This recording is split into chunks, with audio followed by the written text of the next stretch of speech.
of passion, Hester. It always leads to something ugly.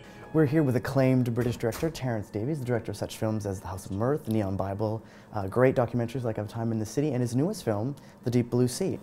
The heart of this story really is Hester, and you're right, that's the most exciting part, I feel like, about the story. Why Rachel Weisz, and what do you think she brought to the story, brought to your film? Well, I wasn't particularly looking for anybody because I'd only just finished the final draft. And I was watching television, there was this film on, and I'd missed the first 10 minutes. And this girl came on with this fabulous face, these luminous eyes. I thought, God, she's absolutely fabulous.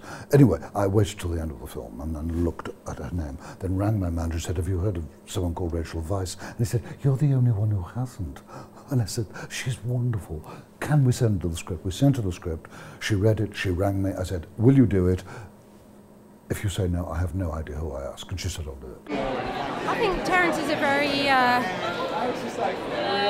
he makes films about the British experience, and he's very distinctly British, and I find that interesting. He's not making films like anyone in North America is, or anyone anywhere else is. He's an auteur, and he makes his own kind of movies.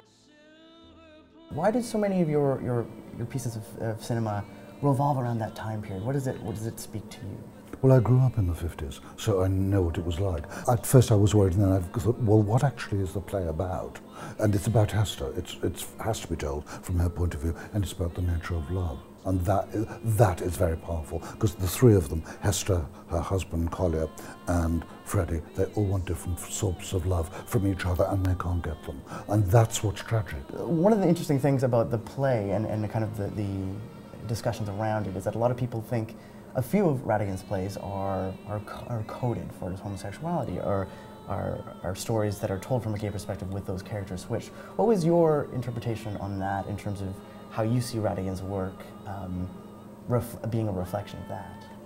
Well, I don't think it was, there's this myth that it was, The Deep Blue Sea was about two men. Well, it's not, because Frith Banbury, who actually was working with Ratigan and did the first production in 1952 with Peggy Ashcroft, said, no, it was never supposed to be a cover for two men living together. No, it wasn't that.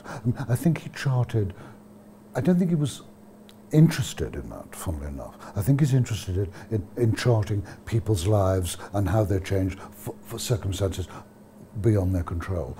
Now, one of the characters it's really a play that centers on these three characters, and one of the characters is Hester's husband, the successful lawyer played by the noted British actor Simon Russell Beale, who actually is openly gay. But what was it like working with Simon? Well, wonderful. I mean, he's the greatest actor, stage actor of his generation. I'd never seen him act at all, but he did a wonderful series called Sacred Music, because he was originally going to be a chorister and an opera singer. I thought, I've never seen you act on the stage, but I think you'll be really lovely.